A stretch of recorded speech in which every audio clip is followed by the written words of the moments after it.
Hi there everyone, welcome back to my channel and welcome to another episode of Should You Pull for Dissidia Final Fantasy Opera Omnia.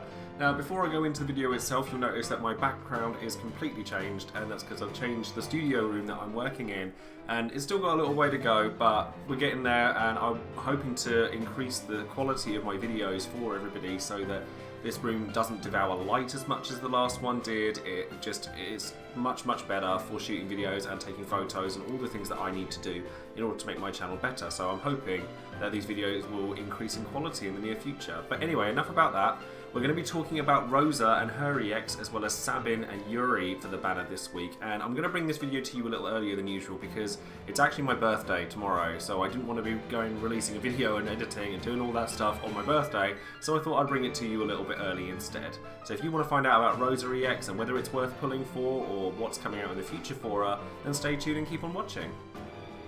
As always, don't forget to check out all the social links in the description box below, including my Discord channel, my Patreon channel, my Twitch channel, my Twitter, all sorts of things that you can use to get hold of me, as well as don't forget to check out DissidiaDB.com it's an amazing resource for you guys to check out in order to look up everything that I'm showing you on these videos, basically, and be able to read up on these things yourself and do a bit of research on the things that are going to be coming out in the future.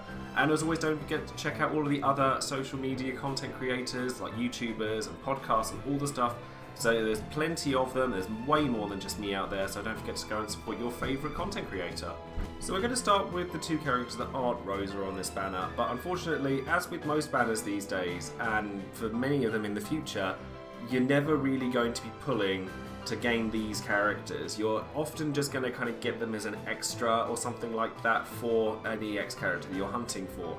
If you're pulling on a banner, chances are you're going to be pulling for that character, for the featured character and his or her EX weapon, and that's just the end of it really. But we will have a look at sort of Sabin and Yuri and see what sort of things we can get from them. Sabin has kind of not had the best time when it comes to Dissidia Opera Omnia. He doesn't really do an awful lot. His EX isn't coming for quite some time yet, so we can ignore everything about Phantom Rush, and his command abilities are just there to... He's very similar to Tifa in that he doesn't do a lot except kind of tackle a certain enemy type, and where with Tifa it was skeletons, with Sabin it's ghosts. Now, Tifa actually got quite a lot out of her EX weapon, and she did get a little bit better because of it, but obviously we don't have that luxury when it comes to Sabin, and all we really have are his extension abilities from his 60/60 awakening, and they don't do an awful lot for him. One thing they do though is that he can farm pretty quickly when it comes to crystal farming through cycle quests or anything like that, because his attacks are quite short animations. They do AoE Brave HP, and that's the end of it. But we've got loads of characters that can do that now. We've got Kuja that can do it. We have Setzer that can do it. We have Barrett that can do it. There's loads of characters like that. So honestly, you wouldn't really be pulling for Sabin just for that reason. There are much better characters for it. And even looking at his gear, his 35 CP weapon should be doing a lot more than raise Brave Potency and grant small max Brave up. It just doesn't do very much. Unfortunately, until Sabin does get his EX, because again, like many characters in the future, if we look at the Japanese version of their lists, their text just triples and they end up with loads and loads of good stuff that makes them so much better. And then, Phantom Rush is actually very good, but we're not going to see it for about 9-10 months, so I really wouldn't stress too much about not getting Sabin. Yuri, as of right now, is in a very unfortunate spot, which is such a shame because I really like Yuri and Chelinka as characters, partially because of their history within the trading card game and stuff like that. They're very powerful in that. So I really wanted to see him do more within Opera Omnia. But honestly, he's just not great, unfortunately. Everything he does revolves around getting the Chelinka's Prayer ability active, which you have to use Rela Crystal for first. And if you have his, his Brave Sword, 35 CP weapon, and you have his extension abilities, then it's still a usable attack. Like, Yuri isn't as bad as, say, Sabin without an EX weapon or anything like that, but he just feels like a bad Bart. Like, his main focus is to use crystal power to Brave Shave your opponents so that, like, it cuts them in half and then starts doing an attack. But everything that Yuri can do, Bart can kind of do better. Apart from the fact that Yuri has AoE attacks as his thing. Like, he can overflow max bravery with crystal power. He does sort of split HP damage, so he's even not terrible for farming, although you have to use Relic Crystal first before you can start doing AoE HP damage, which is kind of annoying. You can do it early, it just really hurts him if you do it without using Relic Crystal first. So he's just... That's all there is to be said about Yuri, really. He's just kind of lackluster. He doesn't really do much. He's just another Brave Shaver, but there's so many of those now that you are very, very unlikely to have Yuri be your best Brave Shaving character. And if he is, then there's going to be better characters for you to pull on, even as of right now. Now, Rosa, on the other hand, is a very, very interesting character. She has some incredible capabilities behind her and some very unique things going for her, but she has a major flaw in her kit that has to be made up for with another character in your party, otherwise she's just not quite as good as she could be. But we'll have a look at what her command abilities and passives, etc. are, because she's a new character, so we'll go over them all properly. Now, Prey is a brave battery for your party, but it also grants Rosa's Prayer for 5 turns, which raises your party's initial bravery, max bravery, and attack, but it only works if they're either above 80% or below 20% maximum HP. So, what exactly does that mean? On its own, not a lot, but the fact that it buffs 3 things on a unique buff, while you've got Prey Extend, which can make it so that it's stronger, and it makes it so that the conditions are slightly less stringent, so it's above 80% HP or below 50% max HP. It also just makes it so that you end up with much stronger abilities. So you've got initial bravery, max bravery, and attack. I think it's 10% that it buffs it by without any gear or extension abilities or anything like that. But if you get hold of her 35 CP weapon, which also gives another very unique thing to Prey, which is re-raise, so, you know, if you die, you instantly get back up again, but it also improves the effects of Rosa's Prayer as well, and extends the duration, and also makes it so that the Brave gain is bigger, and then, in combination with Prey itself, the 35 CP weapon, the passive ability from Prey, which makes it so that you've got even more effects from it, and Devoted White Mage, which is her Crystal Awakening level 50 ability just here, it also further raises the initial bravery and attack while Rosa's Prayer is active. And I think with everything intact, if you also go and look at her artifact passives, you can boost Devoted White Mage. If you got 3 lots of Devoted White Mage boost, as well as everything else, I think that she increases your initial bravery and attack by 75% while Rosa's Prayer is active. That's huge, like really, really huge. I don't think there is a buff quite that big in the game as of yet. But the problem that she has is that she is not a healer herself. She's a white mage, but she can't heal, which is very, very odd. So there's a lot of things that are going for her, and I've realised I've been looking at the Japanese version, so there's a lot of extra things there that aren't there. So the Prayer extension just makes it so that you get a slight Rosa's Prayer boost and the turn rate is higher. But my point still stands. You've still got loads of things, you've got all of that stuff that you get, but she can't heal. So if your characters get hurt within that window of 50% to 80% health, Rosa's Prayer does nothing. And unfortunately, because she can't heal, that means that you have to take up a second party member slot in order to heal, so that you can do that yourself.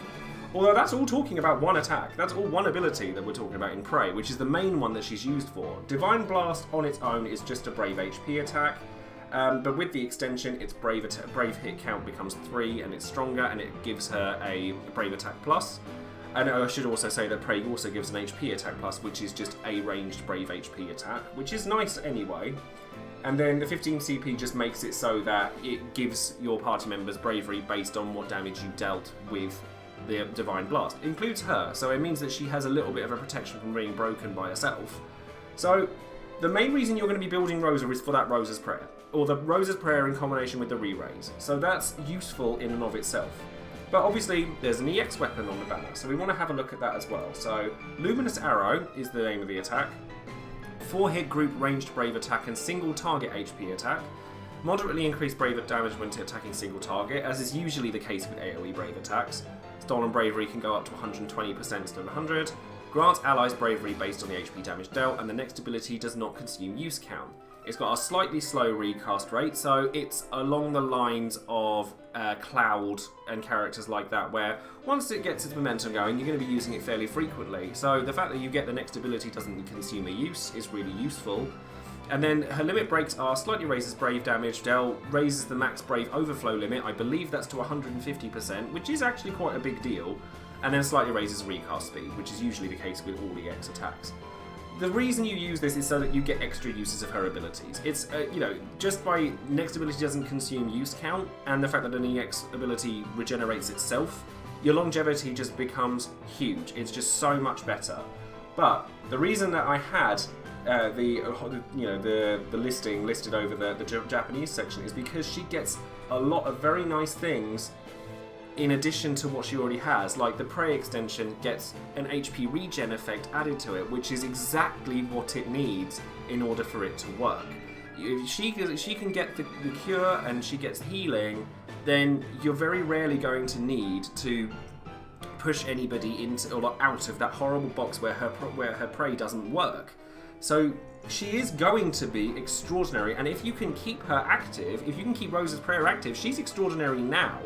I just think that if you have a character like Paladin Cecil and you have all of his kit, then she's going to do really, really well for you. If you like to use pure DPS characters like Kuja or Rinoa when she comes out, who hurts herself and is therefore more likely to end up in that region where Rosa's prayer isn't going to work for her, then Rosa is awkward to use. I think that when she works, she is phenomenal, but there are times where she's less useful altogether. So looking at Ultima.com again, and I will leave a link in the description box this time for this list of gachas that are coming out in the future for JP and everything that's been listed up until this point, because it allows us to look into the future as to what sort of thing we're getting. Rosa's banner does actually come back later in the future, quite a way away, like in the region of EX Plus and things like that, level 70, all of that good stuff. And I think this version of the banner is better, because not only is Rosa better this time around, where she gets her HP regen, she gets everything that's nice along with all of her rework abilities, but we actually get Sabin EX as well. And as I said while we had a quick look at Sabin, his stuff is actually very good. His EX is really useful. So, a Brave HP attack that works twice, inflicts Wind and Holy Resist down. The fact that you get 2 Imperils is really nice, so there's a lot of things that are going for that. But I think that, as of right now, I don't think Rosa is as useful because we're having to save up so much for June and all the nice little things we're going to be getting over June. Like, we're going to get Lena EX, we're going to get Rinoa, Golbez for anyone who wants him. We'll get possibly Sephiroth at the end of the month, if not early July. There's a lot of very strong banners coming out. And we've just had Quistis, and I have slight PTSD from Quistis' banner because I went against my own judgment and I pulled very heavily on Quistis' banner and she cost me 60k. So hopefully, we're all in a bit of a recovery period when it comes to gems, especially after Kuja, Quistis and all that good stuff. I don't think Rosa, personally, is reason enough to break that and to have to spend loads of money on a recovery or break your savings for June in order to go in for Rosa, because I think when she comes back, she's an absolute monster and she's really powerful. I think she's actually one of the best characters in JP right now, just because it's so easy for Rosa's prayer to be active at all times, whereas at this moment in time, it's a little bit more awkward to go off. So that's going to be it for this video. In short, do I think that Rosa's banner is worth pulling on? Personally, I would actually say no. The reason for this is not because Rosa is a bad character. She isn't. She's actually very strong, and if you have a character like Paladin Cecil who heals as he's a damage dealer or likes to HP reach, or Aiko is a good partner for Rosa, there's a lot of nice reasons to pull for Rosa. But she's in an unfortunate time period where we've just had some really strong banners and we're about to get a buttload more of them in the future, that it's kind of nice to have a banner that you don't have to pull on. I don't think that Rosa is necessary for anything in the next few months. And when her banner comes back, in middle of next year or earlier next year, she's so much stronger. And I think that it's important to note that with many banners coming out in the future that only have one character and their EX weapon on it, those banners tend to come back. Particularly newer characters who are waiting on their lost chapter they tend to come back with a second EX weapon on it. So what I would suggest to you, for anybody who's watching these videos, is to have a look at the banners that are coming back in the future, as I've shown you with Rosa's already, and look at who is coming with her. At the moment, Sabin and Yuri are terrible. Being perfectly honest, Sabin is not a particularly good character. Yuri is slightly better, but there are much, much better characters than him going. But when the banner comes back, Sabin gets his EX weapon alongside Rosa. So if you pulled really hard for Rosa EX now, and you wanted Sabin's, when that comes out and you pull a Rosa EX instead of a Sabin one, are you not going to be really salty about it? You have to think about these things. So when that banner comes back and there's 2 EX weapons that you could get, then you'd be happy with either one. So I think that the way to look at these banners going forward are, what character am I pulling for? It's usually the featured character and whatever EX weapon is on it. Am I going to regret pulling for this 9 months later when I could get it in a ticket instead of that one I really wanted?